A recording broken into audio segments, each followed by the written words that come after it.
Welcome, everyone. Thanks for joining us. Great to see you here.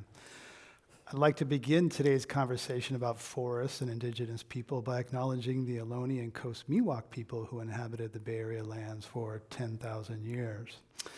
I'm Greg Dalton. I went to the Arctic on a global warming expedition in 2007 with scientists and journalists aboard an icebreaker.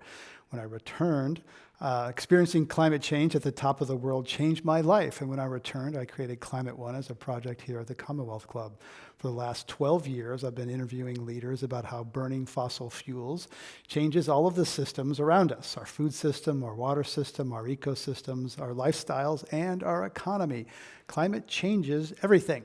Today, we're discussing forests in the Amazon, Congo, and other regions around the world. Fires in the Amazon made international headlines and prompted a handful of companies to announce changes in how they source products. What else are companies doing to responsibly manage forests? What can you do to be more forest smart? Here to discuss the fate of forests are three experts. Paul Paz-y-Miño is Associate Director at Amazon Watch, an environmental group that advocates for the rights of indigenous people.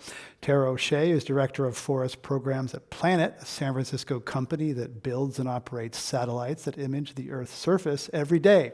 And Corey Brinkema is President of the Forest Stewardship Council, an international nonprofit that promotes responsible management of the world's forests. He's joining us from his office in Minneapolis. Please welcome them to Climate One. Welcome to you all. In December of 2010, there was a climate conference in Cancun, Mexico, International Climate Conference. It was quite a time. I was there. I remember quite clearly it was after the collapse of Copenhagen, and things were pretty dark in the climate world. Some bright spots were California, and Brazil was a bright spot. Brazil was often pointed out as one of the areas where things were going in the right direction when so much in the climate was not going in the right direction. And President Lula pledged to reduce deforestation 80% by 2020. So Paul Paz-y-Miño, tell us how the Amazon and deforestation went from a leading positive story in the climate conversation to one of the real dark and sad spots. Yeah, well, first I would say that's true to a great degree. However, at the same time, there were still and still remain challenges for the rights and protections of territories of indigenous peoples, even when deforestation rates were decreasing. And as an indigenous rights and environmental organization, that's something that always comes first when we're looking at the situation.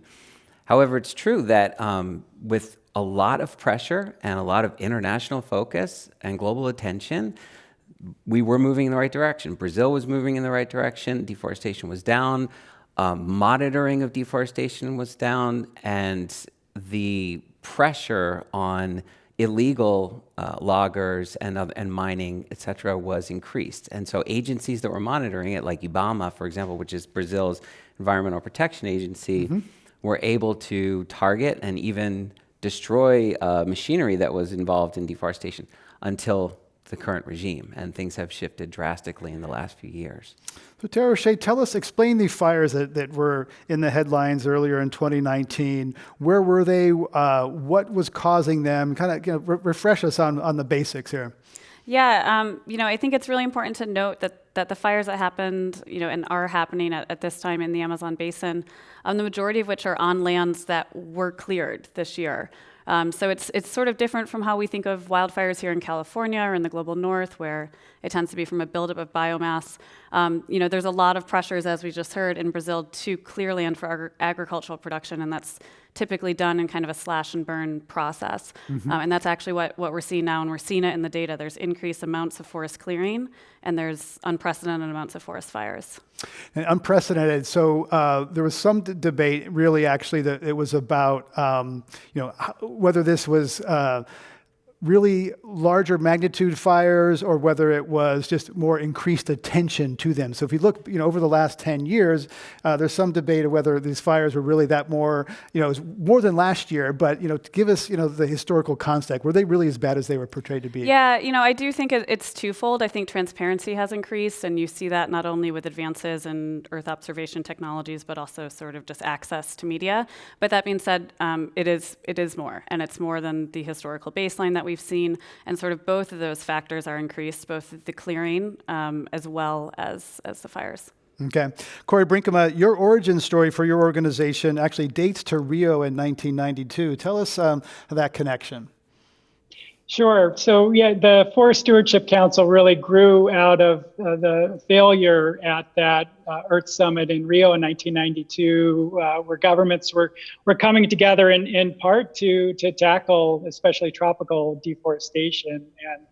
And without any compacts or major agreements at the conclusion of that summit, it came to some of the activists and other members of civil society, some progressive corporations and others who banded together and looked essentially for a non-governmental, non-regulatory solution. And from those kind of early beginnings, our certification system, FSC, was born, and we're celebrating our 25th anniversary. And it's obviously unfortunate times, I think, in the place of our origin in Brazil. So, and I think one thing is important to recognize, in terms of statistics out there. I mean, I think that the rate of deforestation in more recent times here preceded this current president. I think we saw some great progress from probably 2004 to 2012 or so, and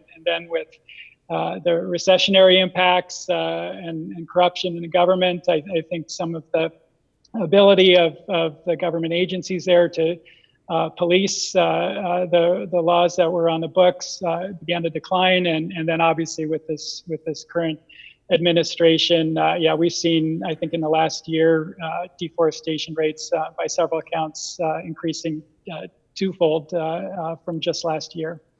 Tara O'Shea, are forests more at risk when the economies are good or bad, or both? I think it's a mix of both. And I think, it's a really important point, because I think we have to think of economic incentives around forests, right? Many forests, many of these sort of remaining tropical ecosystems are in developing economies.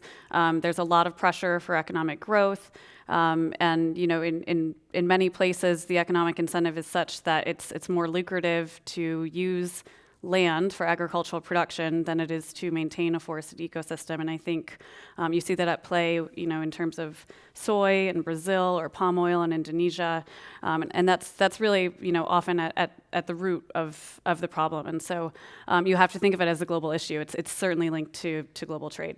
And how is global trade has been disrupted recently, you may have noticed. And how is the tariffs and the trade with China affected Brazil? Yeah, I think it's, that's a really timely question. I think it was in March of this year, there was a group of researchers out of Germany, Richard Fuchs and some colleagues there.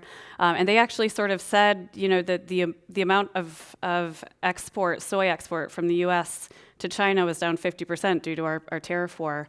And they modeled and predicted that Brazil might need 39% more land in its soy production in order to match demand coming out of China. And so those are just really strong incentives. And that was a publication in March of this year. It really is forewarning in some ways. But again, it's really important not to think of these just as environmental issues. These are economic and development issues as well, and we really have to have that lens when we look at the climate issue in particular. Paul Pazemino, there's been some pushback from Brazil for sort of the global north, sort of Americans saying like what they ought to do with their forests. Imagine if some foreign country told us what we ought to do with the forests in the Pacific Northwest, right? So tell us about this sort of an overlay of, colonialism or patronizing toward these Latin American countries. Well, first, I think the other thing to add about the misperception about the fires is the direct attack that many of them were on indigenous territories. Over 9,000 fires set this year on indigenous lands in the Amazon, in the Brazilian Amazon, 5,000 of them in August. So this was area that was cleared prior illegally on indigenous territory, and now that land is burning. There's a deliberate and direct expansion, and as the indigenous communities of Brazil see it, attack on them. And that's where I find it outrageous that Brazil would have the audacity to suggest other countries shouldn't tell them what to do with their Amazon when they're literally killing the indigenous people who have been living there for millennia. It is areas that they have stewarded on behalf, essentially, of everyone on the planet. And Brazil is saying, you shouldn't tell us what to do. I mean, Bolsonaro said today at the United Nations, the Amazon isn't burning. Indigenous peoples don't want to be poor. They want to exploit the land. You know, we're living in essentially the Trumpian area of Brazil, where the truth has no connection to what people are actually saying. And the ones suffering are the ones who are on the front lines of this battle. Reminds me of, I used to be a reporter in China. It reminds me when China used to say that, what happens with ethnic minorities in China was kind of China's business. It was not for anyone else to say. That's our internal business. Human rights are kind of country by country versus sort of not recognized in the Universal Declaration of Human Rights. Tara Roche, tell us about the link between Paris and protecting forests. There's a big part of Paris. You can critique, love it or not, but forests are a big part of the Paris Climate Accord. Forests are a big part of the Paris Climate Accord. So through Article 5 of the Paris Climate Accord, developing countries can receive performance-based payments for conserving forests. And again, this has been a lot of work throughout the international community, probably 12 years of negotiations to establish these sorts of frameworks and measurement systems. And again, it really gets at getting at that root problem around how can we create a pathway to a more sustainable model for economic development. And so, through this process, you have about 64 countries that are eligible for performance-based payments. Planet actually just began working with some of those measurement and verification systems at the United Nations. So it's a really important piece, and again, it's a big part of the climate puzzle, right? We're looking at about 23% of emissions coming from the land sector. So we really need these nature-based solutions, not only for the climate, but also for these numerous other benefits as well. And so can Planet actually verify? Because there's a lot of concerns about forest programs. If somebody gets paid to keep a forest intact and what happens when someone turns their back or they got the money? Can you actually monitor that over time to make sure that those countries are protecting the forest in a way that they're getting paid to do? Yeah, that's a really important question. There are very robust, what I would think of as methodologies around, how do you measure these things? How do you prove that they are additional to historical baselines? That they're not creating leakage. Sort of at the community and jurisdiction level, the Verified Carbon Standard provides some third-party audits. Within the UN process itself, there are what's called MRV, Measurement Reporting Verification Systems. These all use a combination of satellite data and ground data. Essentially what they're looking at is forest area change compared to a baseline. And they multiply that change according to a carbon coefficient. So with Planet data, so as you mentioned in the beginning, we are now imaging the full Earth every day at about 3 meters per pixel.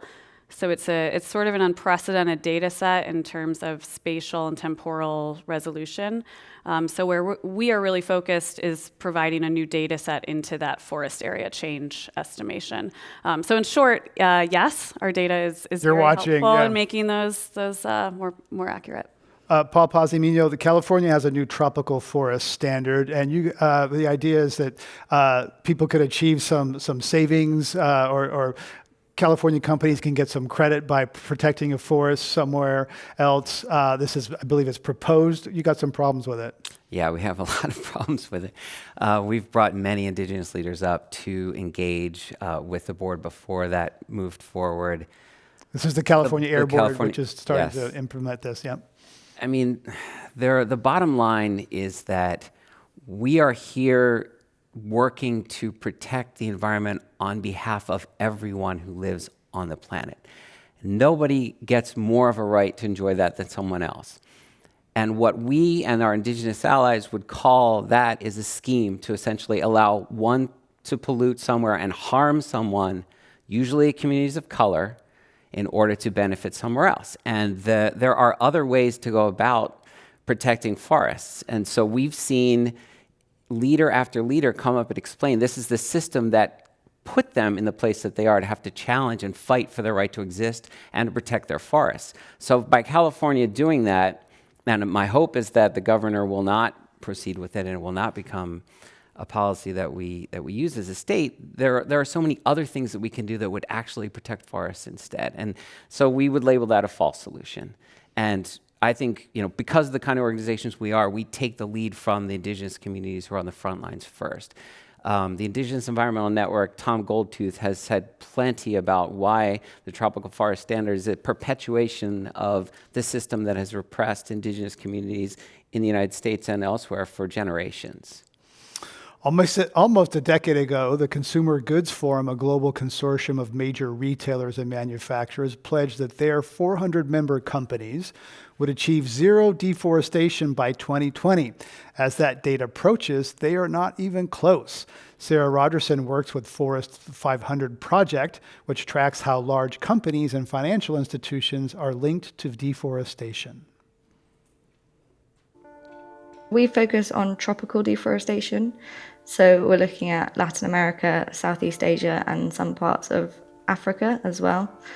In our assessments from last year in 2018, we actually only awarded the top score to 2 companies, which are Nestle and KO Corporation. So it's a few leaders, and there's still many Consumer Goods Forum members who haven't even begun to try and tackle the deforestation that they're exposed to. We looked at the companies that are in the Forest 500 and part of the Consumer Goods Forum, and 1/5 of the set of companies that overlapped between those 2 samples still hadn't set their own commitments. There's definitely a lot of companies who have written up commitments and said that they'd be acting on it and not begun to implement it and not making any progress. We cover palm oil, soy, timber and paper, and beef and leather. Beef and leather companies have always lagged behind in terms of setting commitments and promising to tackle the deforestation that they're exposed to. And cattle drive the most tropical deforestation globally, so that's quite a big gap. So the recent announcements from H&M and VF that they were not going to source leather from Brazil because they can't be sure that it's free from deforestation. It's a really good start, but there's definitely more that they can be doing. H&M had a weak policy on sourcing of cattle and also of paper. VF was actually a company that we called out a couple of years ago because they used to have a policy on sourcing leather and then actually dropped it. The reputational risk of being linked to deforestation is what is moving these companies to make these announcements. They know they need to do it. And there's plenty of guidance out there now with the Accountability Framework Initiative, and there's so many tools. There really isn't any excuse for companies not to be acting. That was Sarah Rogerson, who leads the Forest 500 project at Global Canopy, a nonprofit organization based in England. Corey Brinkema, I'd like to get you on that. That was a voluntary corporate effort that failed to meet its voluntary targets. Does that suggest that corporations need more pressure than just their own voluntary goals? Sure. And unfortunately, yes. And our history at FSC has borne that out. I think it's fair to say that many of the kind of early stage companies that got involved in certification, came to FSC largely as the result of campaigns by activists, the Greenpeaces of the world and Rainforest Action Network, STAND, used to be Forest Ethics. Now there are campaigns by Natural Resources Defense Council and others that are putting pressure on companies, and generally, that's what it takes. I mean, we're unfortunately at a stage, at least here in the United States, where consumers aren't necessarily demanding these things, and so civil society generally in the form of environmental and social activists have needed to step it up. But what we have seen is, we've seen certain companies. I think I just saw mentioned there, VF and H&M in the U.S. We're seeing some real progress with companies like HP and Kimberly-Clark and P&G, who frankly do source quite a bit of fiber pulp from Brazil, and they're taking what perhaps may have been a bit of embarrassment in the marketplace, and as a result of that activism, and turning it into really positive developments, and taking advantage of what now is becoming some leadership in this area. And VF, we should say, is the company that owns Sure. Timberland, North Face.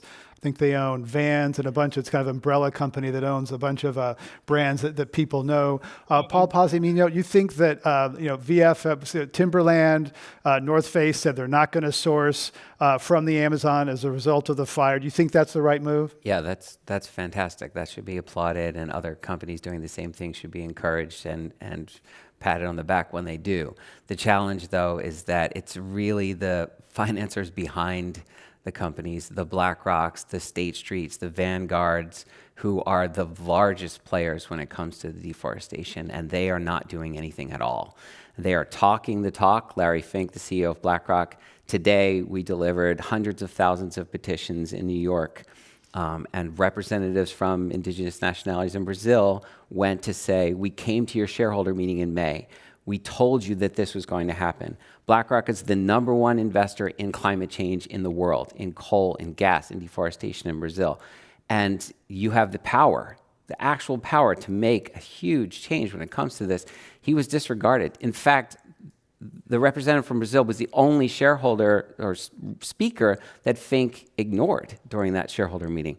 And as Amazon Watch posted in the New York Times op-ed in January, this is what was coming. We said Bolsonaro wants to plunder the Amazon. BlackRock is helping them do it. We have to step together to stop it from happening. And now here we are in September, and the Amazon is on fire, twice as much as it had ever been before. So the challenge to, it's great if certain companies will do that, and we need to pressure them to do it. But we've reached another level of urgency here, not just for the climate, for the people that are suffering it, and the targets of the people that we know we can have the power to make a difference.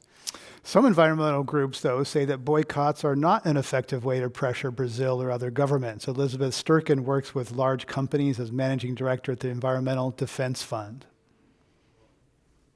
When companies like Timberland and North Face say they're going to stop sourcing from a region like the Amazon, I think it sends a powerful signal, but it's not a solution. I think it's a Band-Aid, and it's not getting at the core lever of change. One of the best ways to create change is to use purchasing power. Companies buy a lot of products from the Amazon: beef, soy, pulp and paper. Those are the important commodities that drive the economy. If you want to create the change, you have to go where the power lies. Boycotts are great for calling attention to an issue. For years, we saw that McDonald's had a policy that they would not purchase beef from the Amazon and from Brazil. And that meant that they didn't have to deal with the problems and the issues that were arising in the Amazon. Instead, I think they've taken a much more powerful and change-making position by saying, no, they're going to engage in the Amazon, and they're going to approach it in what EDF believes is the right way, which is called a jurisdictional approach. It means looking at a particular region and engaging with the governments there in a very holistic way. It's a way that supports the company's goals of a strong supply of products, but it also supports indigenous rights, and it also supports the agriculture industry in a place like Brazil. It's the kind of power and change that is needed to get us where we need to go on this issue. Elizabeth Sturkin is a managing director at EDF, where she works with large companies, including Walmart and Tyson Foods, and has worked with McDonald's in the past. Corey Brinkema, your thoughts on that? She's advocating constructive engagement. You need to be at the table, part of these things, and that's what you do. It is. I mean, I do think there is a role for boycotts, though, and I think often boycotts need to precede that engagement, and at the very least saying, listen, we're going to stop sourcing until we see some of the change that we're seeking in the supply chain. So yes, and obviously, I think FSC has led the way with respect to certifying forests to a set of standards that social environmental interests, activists, including Indigenous peoples groups, labor, local communities, smallholders, environmental NGOs have worked together with economic interests to devise a set of standards, globally consistent set of standards that all believe are achieving the objectives that each of the interest group is looking for. And it's definitely a balanced approach. It's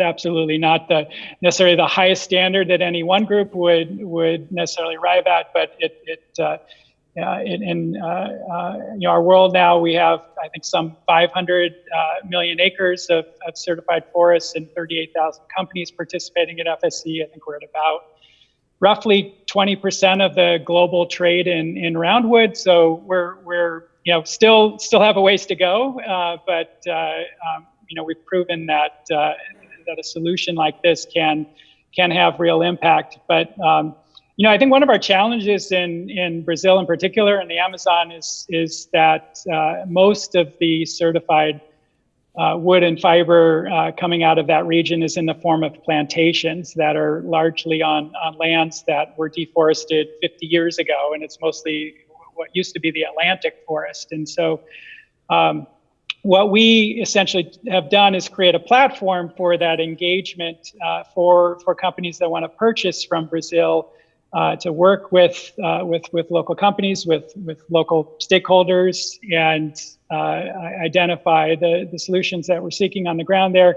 And what that's resulted in, and in fact, in Brazil, our standard is slightly varied because there's recognition that because of that historic forest loss in the Atlantic region, that it's important to do restoration. So our standards, even though we're certifying plantations largely down there, we're asking for 20% of those lands for any given holding to be restored to natural forest conditions. And FSC is the Forest Stewardship Council. If you're just joining us, Corey Brinkema is president of the Forest Stewardship Council.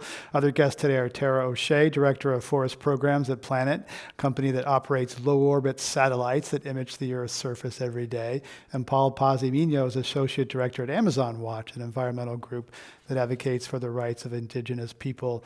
I'm Greg Dalton. What we're really talking around, we're kind of dancing around the question of capitalism here. Tara O'Shea, capitalism is part of the problem. Do you think capitalism needs to be replaced, reformed? Because really it's the economic drivers of our retirement plans, our consumption that are driving these things we're talking about. I think it needs to be drastically reformed and informed. I think that capitalism can measure risks if it's informed on the reality of those risks, and right now it is totally excluding the reality of environmental and social risks to the detriment of many of the most vulnerable populations amongst us.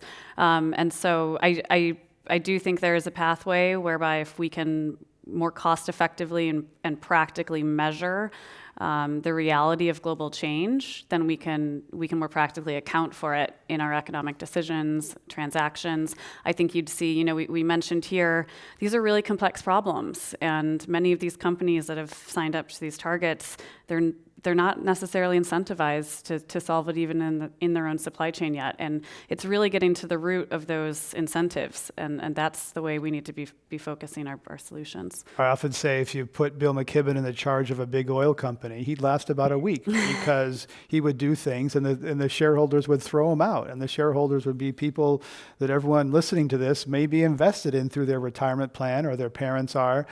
So they're playing by certain rules. And I guess what you're saying, Tara, is they need to change those rules. Paul, do you think that capitalism needs to be overturned or can be reformed to address these harms? It's probably no surprise that I don't think it's the solution. We're at this stage because we've treated the earth like a resource to be exploited for profit. And the only way to get out of that, from my point of view, and I believe from the perspective of many of the communities that we work with, is if we're not looking at it like a line to an end, but we have a holistic perspective on what value there is in, for example, a tree as a tree, not as something that can be tagged as this amount of carbon sequestered or oxygen produced, but the value in and of itself, the living forests. And that is pretty directly in contradiction to any capitalistic model for how we can basically pay ourselves out of this mess. We've allowed these corporations for so long to externalize all of the negative impacts of what they've been doing. And now we're reaping the benefits of it. And to turn back and say, we'll work out with you a way to do it that doesn't hurt so much is preposterous to me. We're on the edge of a cliff. And the capitalist perspective would be, let's inch our way up little by little, and we're going to end up falling no matter what happens at that rate. It's like if you heard Greta talk at the UN, that's the kind of passion I think we need from everyone to fight back against that kind of perspective, because a radical change is necessary. And these fires in the Amazon are actually waking people up to the danger of that and the need for a radical change now. Because it's one thing to talk about, yes, we have to stop burning fossil fuels, which is true, and drastically.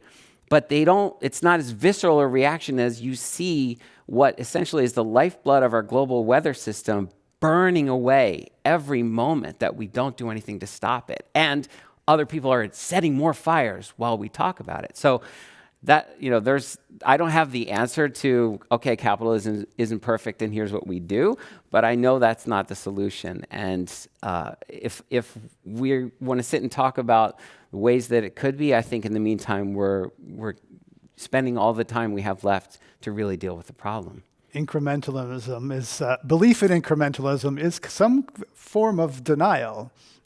If you think that, right? Yeah, it's 2019. It's denial light in a way. If you think that incrementalism is going to get us there, and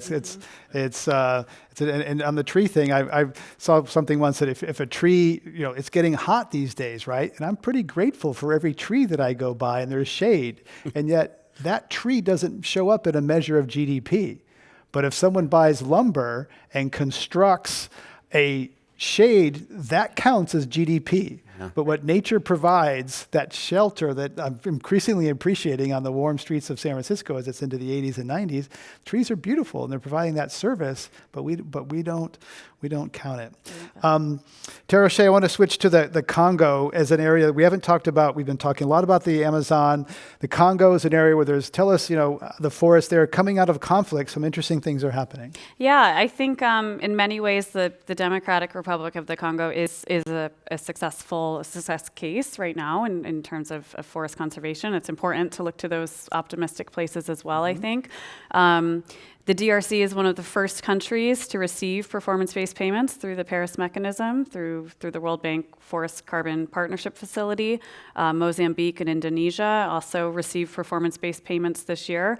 And I think the DRC is an interesting case because it sort of demonstrates the possibility of a new model for economic development, right? So the DRC is coming out of a prolonged period of conflict, which led to a very low amount of engagement and development in the country, and it's coming into more stable times. And so they're looking at, how do I invest in my economy? How do I grow? How do I manage my resources? And they're doing that in concert with sort of, these new international programs that are designed to incentivize a more sustainable and green pathway to allowing your population to develop. And I think they're doing a pretty good job at that, and more importantly, they're being rewarded for it. And I think that's really critical. Corey Brinkema, other bright spots in the management of forests around the world. We always hear about deforestation in Brazil, Indonesia. Where are some things managed well? Sure. Yeah. I mean, I did maybe touch again on the Congo Basin. We've seen some recent moves, just even in the last year. The the president of Gabon announcing that all of their concessions, essentially, if you're a company that wants to manage a forest for forest products, that you would have to be FSC certified in order to do so. So that's some real, I think, leadership on their part. We'll see if we can sustain that, but that's exciting for sure. I think another area. I mean, all these spaces are still fraught with risk, and there's still significant illegal logging and threats to indigenous peoples and other local communities, but. Certainly in Southeast Asia and Indonesia specifically, another place where there are significant fires and tropical deforestation. But we've seen what pressure from the consuming countries in the form of companies basically saying we're not going to retailers in the United States saying we're not going to buy tissue or paper products from companies like Asia Pulp and Paper and April to very large Indonesian/Chinese corporations that have up until fairly recently have been serial deforesters. And that pressure, essentially, I mean, more or less, I guess you'd call that a boycott as well, has had a significantly positive impact in some cases, almost stopping that deforestation in its tracks. And again, we've got to hold these companies accountable. Go forward.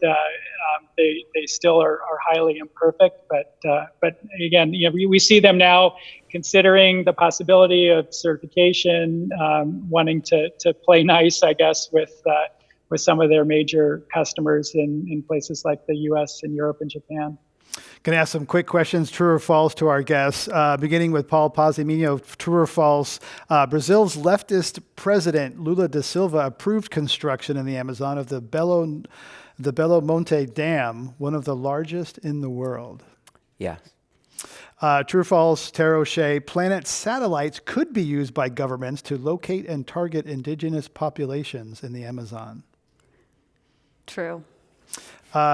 True or false, Paul Pazimino, media reports have exaggerated the percentage of global oxygen generated by photosynthesis in the Amazon. True.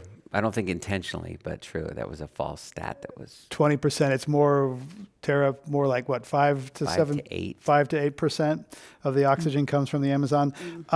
True or false, Corey Brinkema, some environmentalists think that the Forest Stewardship Council enables greenwashing. I can't answer that exactly, unfortunately. I mean, Not what you think, what some environmentalists might say. Yeah, there absolutely are environmentalists for whom the Forest Stewardship Council doesn't go far enough, for sure. But organizations like the Sierra Club and Greenpeace and World Wildlife Fund and many other prominent organizations, including very highly activist ones, trust in FSC. And frankly, because it's that platform where those organizations can best engage the companies who will make a difference in the world, they prefer to work within our system. True or false, Paul Pazimino, you once hatched a campaign to personally target me on social media. Well, Climate One, not you personally. Yeah, do you really want to? Do you want me to talk? No. Just, true or false? It's all good now. It's all good now. Okay, this is association. I'm going to mention a noun, and you're going to say the first thing that comes to your mind, unfiltered. So we want to get what you really think, not what you think you should say.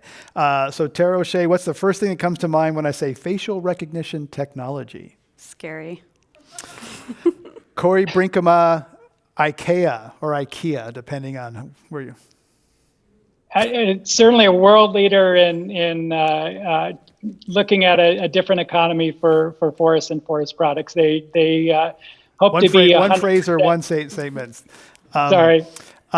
First thing that comes to mind, Corey Brinkema, one phrase or word when I say lumber liquidators. Illegal logging. They recently paid a $33 million criminal penalty for selling products with illegally high levels of formaldehyde. Tara O'Shea, what's the first thing that comes to mind, unfiltered, when I say sustainable palm oil? Tough. Paul Pazimino, last one. What's the first thing that comes to mind when I say Rene Ortiz, the former OPEC Secretary General, former oil minister of Ecuador, who discussed the Amazon with your boss on this stage? The first thing that comes to mind is conflicted because personally he seemed like a very nice man, but was responsible for a lot of pain and suffering. Let's give them a round for getting through the lightning round.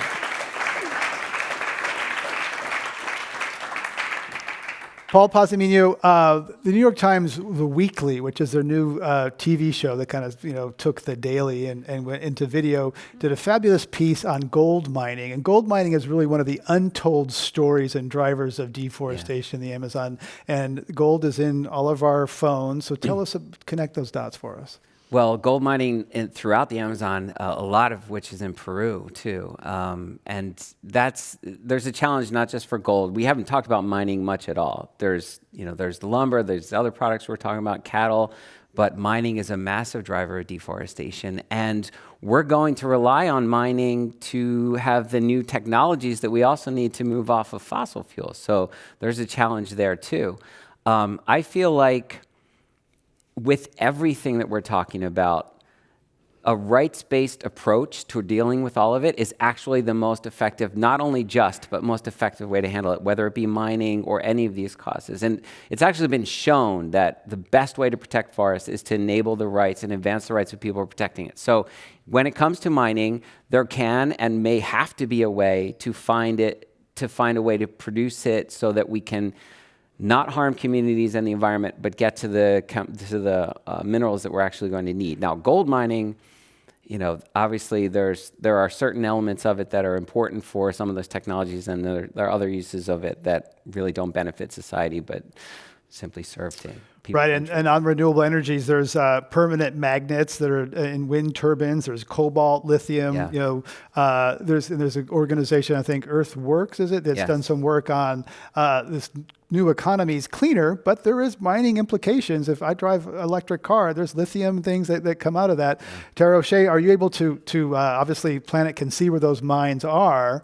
What are you doing in terms of seeing where these mines are, and what do you know about sort of the renewable economy being kind of the dirty underside is mining? Yeah, I think so.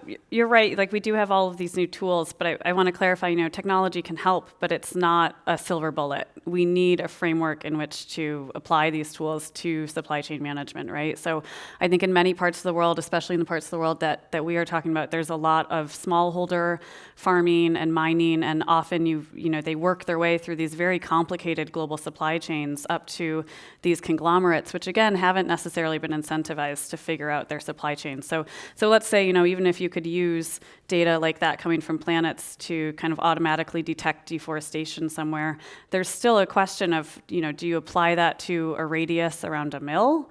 Do you apply it to given coordinates of your known sourcing areas? I think for many in these sort of managing these supply chains, those are still sort of open questions. And so again, we need the right incentive frameworks in place. We need the right measurement systems in place for these tools to actually plug into. So it used to be that a company was responsible for like the fence around their factory, but then they started thinking like, oh, that hill, those forests, they actually clean the water that we go into the factory. So now we have an expanded scope. So companies don't really know like what is the zone of their responsibility. Right, and I think to the point that's been brought a few times is if you get to benefit from a global economy, there's responsibilities that come with participating in a global economy as well, and we need to do a better job of really capturing those costs and assigning them to who they belong to. And the reality is that we finally do, we're really in a spot technologically where we're much more well prepared to do that. Corey Brinkema, tell us some companies that are doing this well. I mean, obviously anyone that has a FSC, Forest Stewardship Council certification, you've given your imprimatur, but what are companies that are really leading, that are kind of going further to the issues Tara addressed or others in terms of being really out front in forest stewardship? Yeah, no, that's a great question. You mentioned IKEA in your lightning round, and I mean, I think they're a company that well, first of all, they consume about 1% of the world's roundwood production. So So they have also great responsibility, and they, I think early in their evolution, realized that that they had and could do better, and so and because their presence around the world, they have sourcing around the world. They're having great positive impact. But their stuff lasts about 2 years. You have to buy it. I know. Right? I mean, so if they made it better, I mean, it's kind of. I don't disagree with you, and I think my understanding is that they're trying to get better at that as well, including using more solid wood as opposed to, wood from composites, et cetera. One of the things I think that we're seeing, it's quite interesting. We're seeing it even at Climate Week, along with the United Nations Summit. Some of the companies coming out, ones that are, either along, quite a long way in terms of evolution and moving towards certification or being, almost 100% certified, that are kind of looking beyond what can they do even beyond FSC certification, and WWF and other organizations have coined this term forest positive. So kind of, getting your supply chains intact and with high integrity, and then what can we do more to improve conditions, perhaps looking at outright protection in forests that really demand it, that are completely conserved, and what can they do more for the local communities and the environments around those. So that's probably the latest advancement that we're seeing. Forest Positive. If you're just joining us, we're talking about forests and climate change with Paul Pazimino, Associate Director at Amazon Watch, Tara O'Shea, Director of Programs, Forest Programs at Planet of Seattle, a satellite company, and Corey Brinkema, President of the Forest Stewardship Council. Tara O'Shea, I want to talk about palm oil. We've been talking a lot about the Amazon. Palm oil is in, you walk down the aisle in the grocery store, palm oil is in everything, shampoo, every food. Big problem, big driver of deforestation. Is it getting any better? What are you measuring in terms of planet? Yeah, I think, palm oil is, a perfect example of, again, just how complex these supply chains have become. So palm oil makes up, probably somewhere between 3 and 10% of pretty much every consumer good product that you're going to buy at the grocery store. And so if I'm Unilever, I'm producing, thousands of consumer goods products, each one of which is 3% palm oil. It's very difficult to trace down. It is a leading driver of deforestation, especially in Southeast Asia, but increasingly in Africa. I think especially in Western Africa, it's just exploded, and I think in some regions of the Amazon now as well. It's a difficult challenge, again, because of the supply chain management. I will say we've been doing some great work with Global Forest Watch, for example, which, again, because Planet data is kind of that higher spatial resolution, you can not only detect when something goes from forest to non-forest, you can actually pick up the spatial signature of what's happening on the ground. So to give you a sense, Planet at 3 meters per pixel, you can see a building, not a car, type of thing. So if a forest is cleared for palm oil, it's very neat rows. And so using our data, we've done some work with Global Forest Watch to actually build a system that can detect automatically when forest in Indonesia is converted into palm oil. But again, it's a question of, we're sort of waving our hands saying, hey, we can do this, and we need the rest of the global community to work with us and apply it. It's not a silver bullet on its own.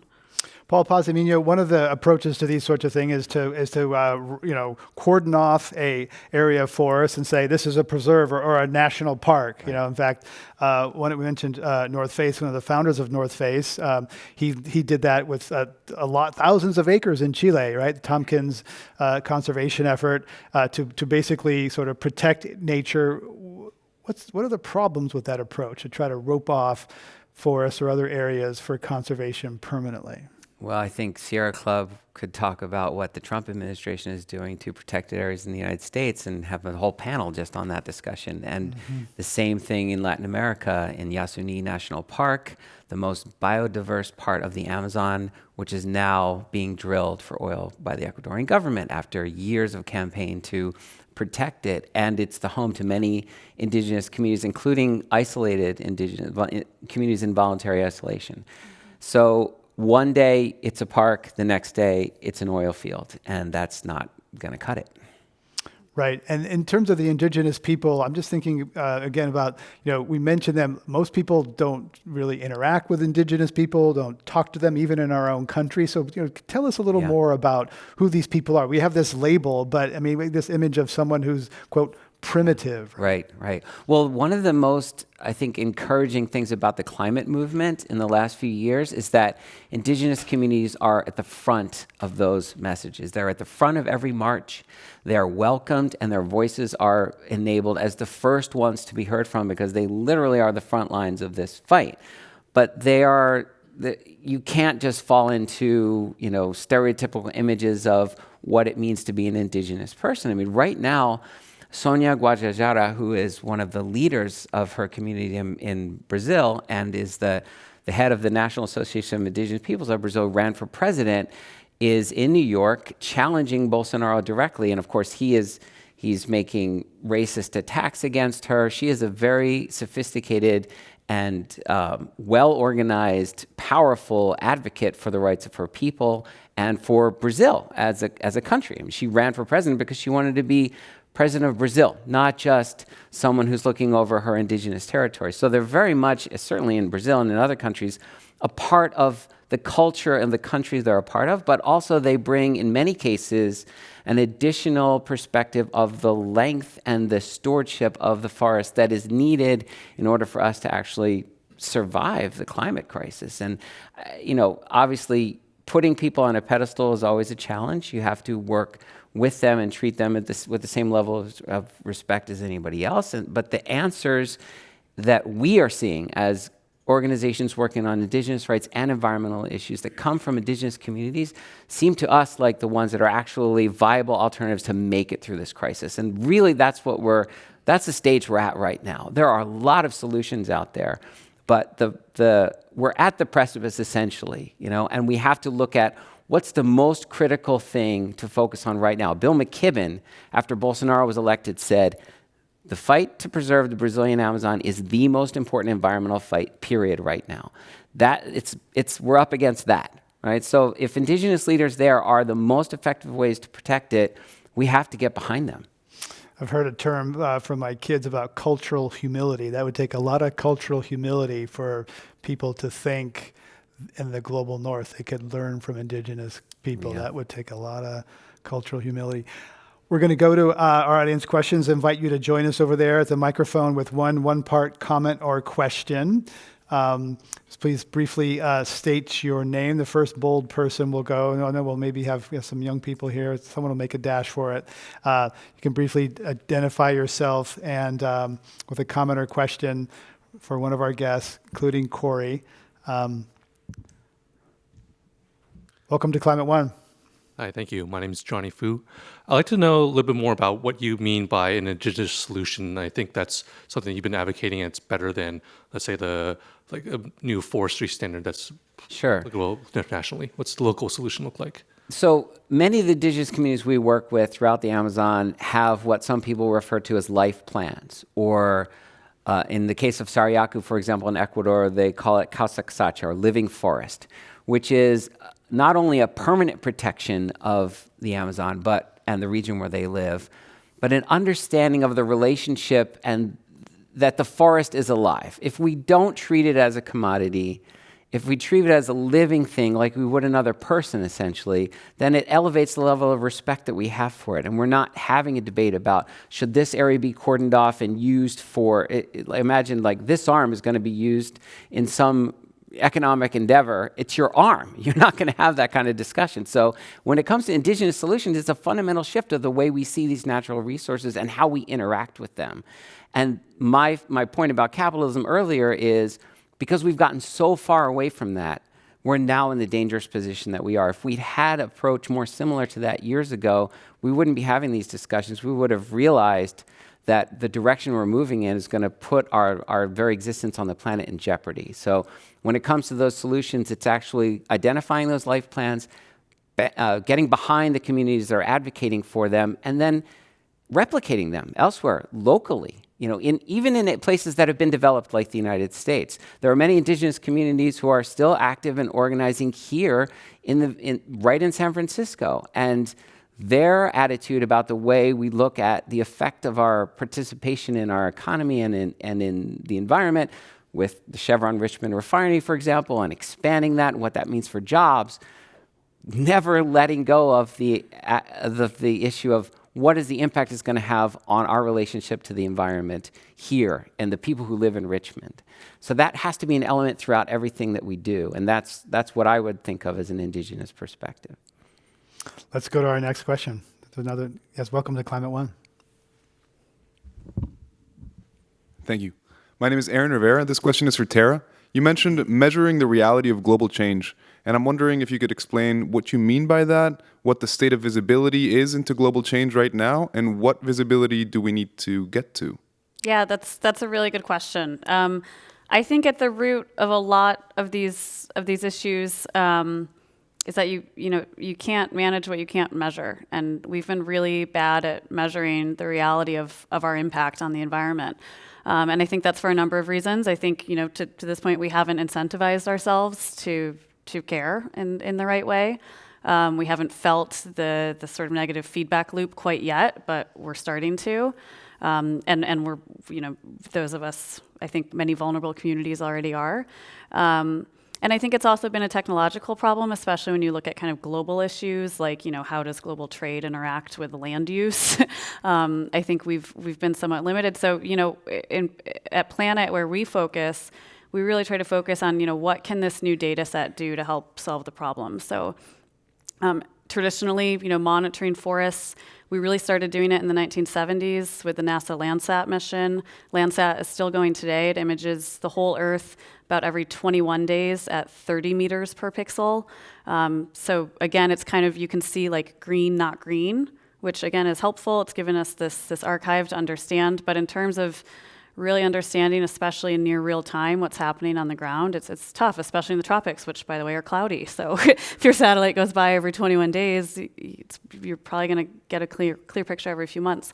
So again, at Planet, we're focused on, okay, well, what if you can kind of get that data, at the speed of change? What does that mean for example, if we need investors to put more pressure onto companies because the public pressure isn't enough? What if we can say to them, look, the companies you're investing in aren't managing land very well, and it's going to be much more expensive for them to produce that soy in 10 years. I think those are the sorts of tools that we need to get everyone speaking a common language. They have to be much more quantitative. Let's go to our next question. Welcome. Hello, I'm Daryl Kenyon from bucolic Carmel Valley, and I think one of the things that's happened this week is that people have discovered that they need to participate in this kind of action. So one of the reasons we're here is to educate ourselves, and I think that's a very beginning of your kind of journey. I feel that a lot of people now want to cut out a little slice of their life to explore this, and how can they positively participate? And it seems like the deforestation issue is something that has such a wide reach. Like, what can you do to contribute positively? On a local level, in our area, there's a group called Land Watch, and we look over every little maneuver that developers are doing in making sure that our forested areas in Monterey County remain the same. But wondering what input you might have in terms of the more global perspective of the situation. Good. Yeah, thank you. Yeah, because we're talking global forests. There's a lot happening here in the United States locally. Who'd like to tackle? Maybe Corey, you want to tackle the local forest? Sure. Yeah, no, that's a fantastic question. I like that sort of. This is where you need to act locally and globally. I think we've touched on the primary drivers, especially for what's going on in Brazil right now. Commodities like beef and soy, and to some extent forest products as well. We collectively need to demand more responsible sourcing by these industries that basically take the exports from Brazil. And I don't know if the solution, for example, in beef and soy is some sort of certification as well, but certainly a set of standards, an absolute minimum set of standards, and hopefully some that we can see, whether they're smallholders or others, be able to improve over time. But when it does come to forest products, I mean, that's FSC is offering that solution for responsible forest management and covering right now a pretty wide array of products from typical timber, wood, paper products to things you wouldn't necessarily realize that come from a forest, like rubber and now even fabrics being made from forest fibers. So I think it's really important that we choose to buy responsibly and really encourage the companies that make our products to do that on our behalf.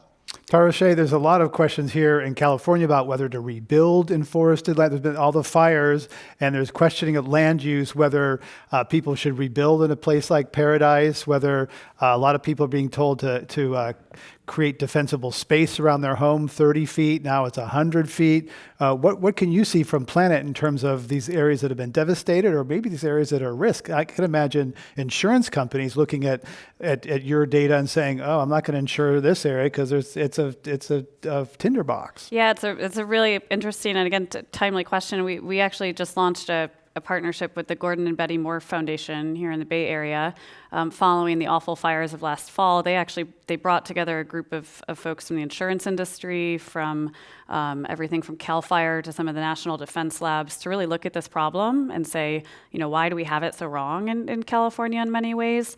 And coming out of that, we just launched this effort called the California Forest Observatory, where there's a group of analysts who are going to be taking Planet data and actually kind of mapping fire risk across the state. And believe it or not, CAL FIRE's most recent fire map was from fire risk map with an updated vegetation layer. That vegetation layer was from 2005.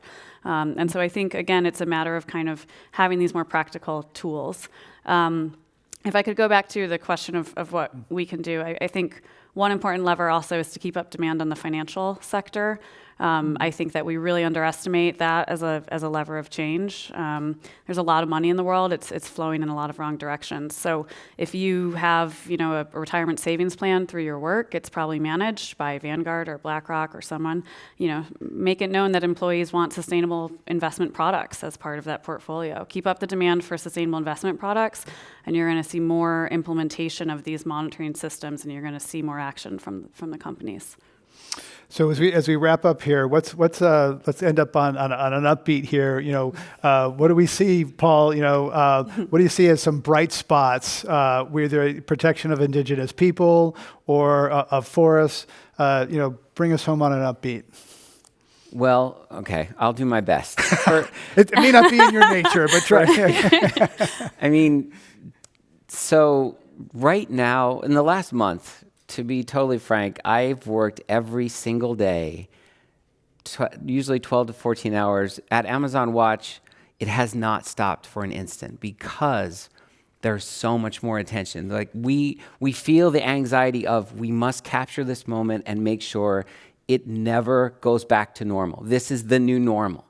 And the reason being that the people who are contacting us are feeling like my life and my family is at risk, as well as the Amazon. What am I going to do? What can I do?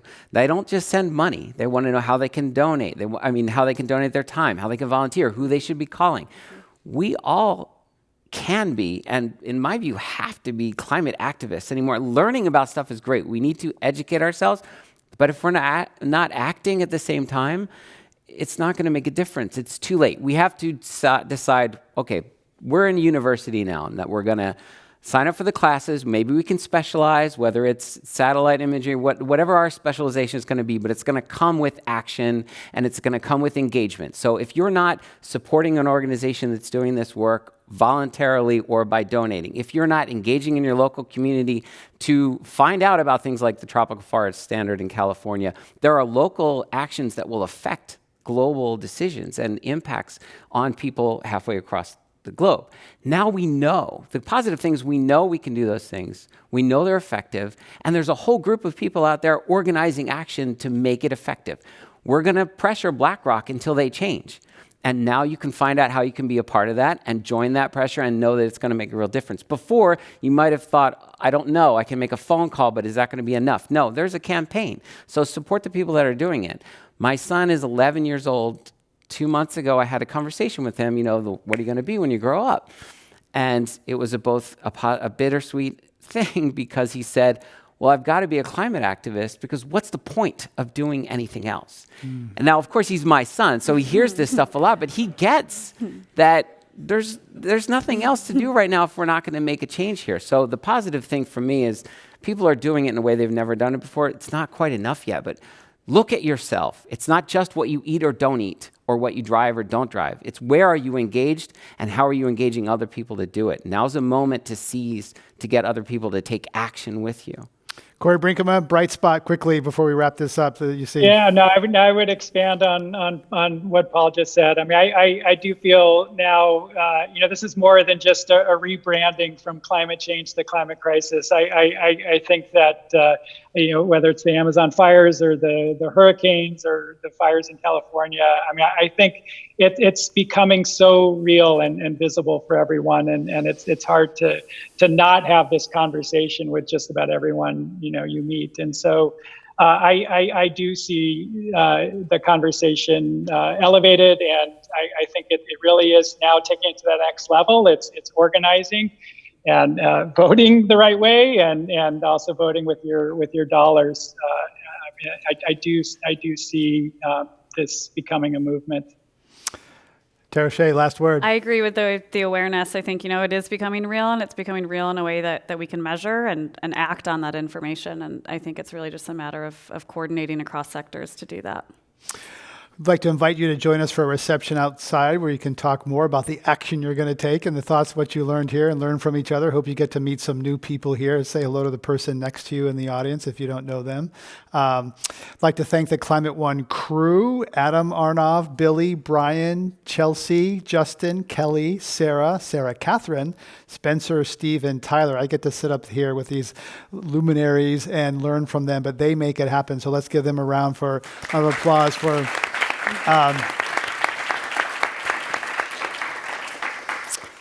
I'm Greg Dalton on Climate One. Today, we've been talking about the fate of the world's great forests. Fires deliberately set in the Amazon to clear the way for crops and cattle recently made international headlines. Been discussing how those fires are related to what's on your table and your purchasing habits. Paul Pazimino is Associate Director at Amazon Watch, an environmental group that advocates for the rights of Indigenous people. Tara O'Shea, Director of Forest Programs at Planet, a company that operates and builds low-orbit satellites that image the Earth's surface, the whole surface, every day. And Corey Brinkema, President of the Forest Stewardship Council, an international nonprofit that promotes responsible management of the world's forests. Podcasts of this and other Climate One shows are available wherever you podcast. Help us get more people talking about climate by giving us a rating or review. Thanks for joining us. We'll see you next time, everybody. Thank you. Go back.